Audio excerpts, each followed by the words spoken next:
for the invitation to be a speaker at the Economist Forum today and to speak about the future of money. My name is Dr. Ruja Ignatova.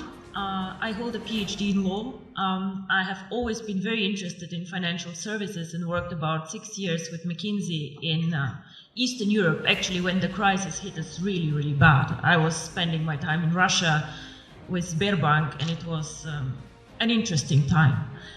I want to speak today about, as I said, the future of money, the future of payments, and I am, how to say, a bit sad to listen to the speaker before me, who are having such a gloomy outlook, focusing on all the issues that the region faces, and showing us a future where we have to do a lot of catching up in Eastern Europe, a lot of work, a lot of tasks, a lot of issues.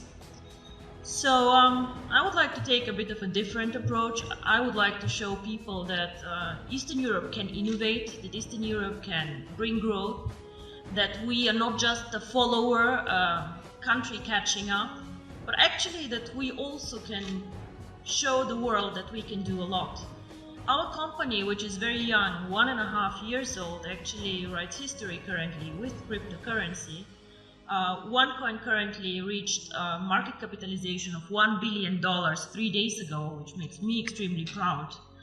And we have a network of 650,000 users over 190 countries, and we come from Eastern Europe. We started actually in this country, we had the idea in this country, and we do not only describe the future of money, actually we take a very active approach of shaping the future of money. So, Southeastern Europe is a very good place to live, and I'm born here. I have been not raised here the whole time, but I feel home here. But however, even we cannot take an isolated approach and see ourselves as an own microcosmos. The world is getting smaller and smaller. We are living in a world with globalization. Technology is developing at a speed that makes me dizzy sometimes, seeing what happens around us. And all the innovative companies like Facebook, Google, Apple, all of them, unfortunately, are either not even coming from Europe, or like we are just a follower and just saving all our money in Eastern Europe, which is a lot of money for us to go and to buy the newest iPhone outside. So with globalization, the world becomes much smaller, much more transparent, and the needs of consumer and of companies actually change a lot. We have a lot more needs for cross-border transactions. Even as a simple customer, I have to do a lot of shopping, a lot of things outside my country. So of course, this is a need that we need and we have to address with a company. So what is the future of money? In my opinion, the future of money, or a big part of the future of money, will be outside the banking system as we know it today. Traditional businesses either will change or new entrants will come in the market. One of the most spectacular entrants that I've been following now for about 5 years is Bitcoin. Now, Bitcoin is a cryptocurrency, the first cryptocurrency, the biggest cryptocurrency currently. And these people who created Bitcoin, nobody officially knows who they are, have my fullest respect for the innovation, disruption, and value creation that they actually did to the financial market. Of course, wherever there's value creation, speculators come, and a lot of turmoil can happen, but these people created something new and something really exciting.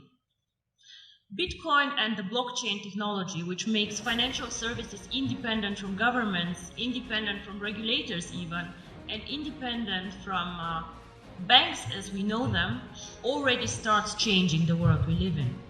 However, Bitcoin until now and the more sophisticated cryptocurrencies have been a payment system, an investment system for the either very sophisticated people out there with a very, very solid IT background, for the smart ones, or for the elite who has a lot of money and diversifies their portfolio with a new exotic investment like Bitcoins.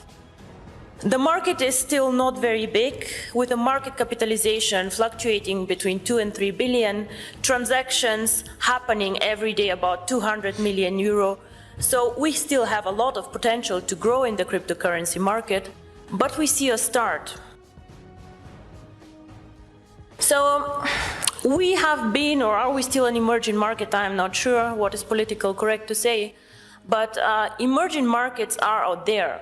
And we can speak about Latin America, we can speak about Asia, we can speak about Africa, extremely interesting market actually, which is like catching up now.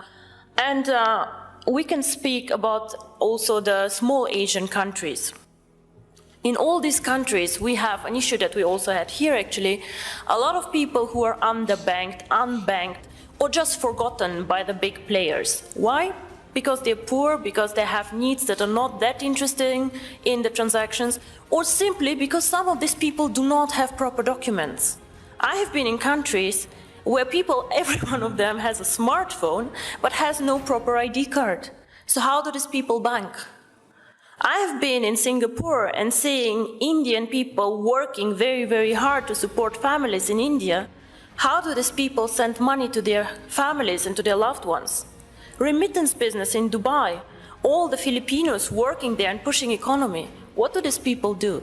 What they do is they either go to a bank to do foreign exchange, they go to a Western Union outlet, and they pay high fees. Because why? We as a financial sector charge always most the ones who are the poorest, who are like the ones with the needs that nobody else can serve.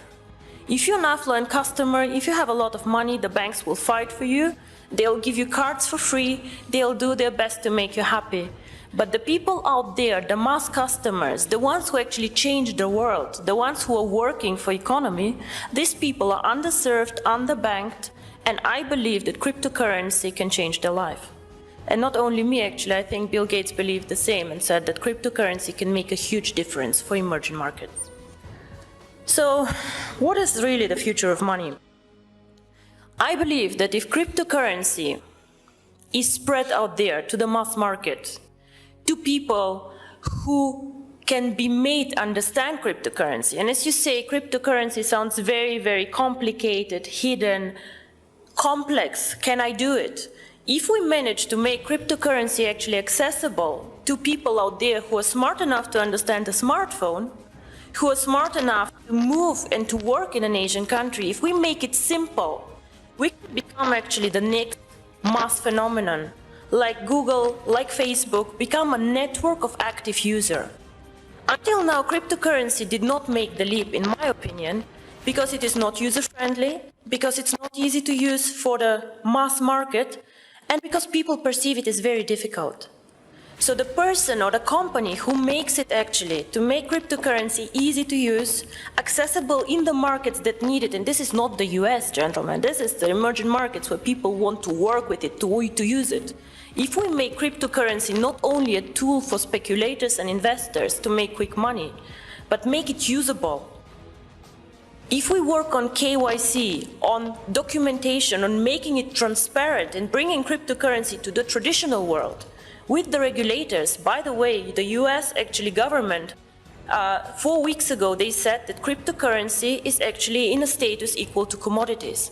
So it means that actually cryptocurrency can be treated like virtual gold. Commodities is gold, is silver, platinum, and apparently bitcoins.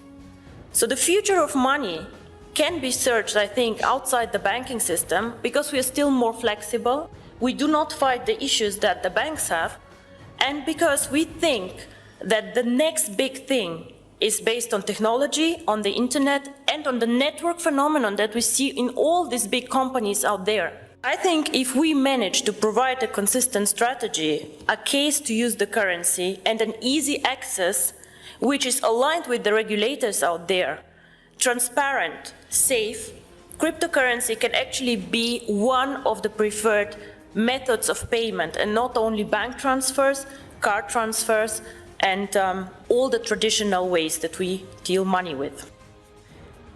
My future, or my vision actually, is the one card, making cryptocurrency one currency like the euro, like the dollars, that you just can go and spend with your card, which can be a Visa, MasterCard, China Union Pay, whatever. Make it a real currency that people just can go and spend out there. I have done my job whenever all of you can go with their card and just spend $1 for a dinner. This is when cryptocurrency actually became real for me. And I'm very, very curious how the next 2 to 3 years will work out for all of us. And I hope I'm right, that the future is with technology and with us. Thank you very much.